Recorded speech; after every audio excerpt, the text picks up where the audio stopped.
मंगळवेढा नगर परिषद सार्वत्रिक निवडणूक 2025 आणि शिवसेना उद्धव बाळासाहेब ठाकरे पक्षाच्या नगरसेवक पदाच्या आपल्या प्रभाग क्रमांक 9 अ मधील अधिकृत उमेदवार श्रीमती नंदा ज्ञानेश्वर नाईकवाडी यांचं चिन्ह आहे मशाल मशाल मशाल।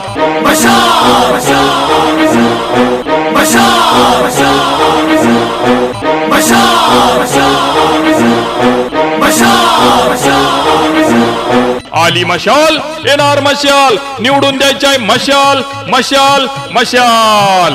येत्या 2 तारखेला आपल्या मतदान केंद्रावरील मशालीच्या चिन्हासमोरील बटन दाबून शिवसेना उद्धव बाळासाहेब ठाकरे पक्षाच्या आपल्या प्रभाग क्रमांक 9 अ च्या नगरसेविका म्हणून श्रीमती नंदा ज्ञानेश्वर नाईकवाडी यांना प्रचंड बहुमताने विजयी करा आणि आपली सेवा करण्याची संधी द्या।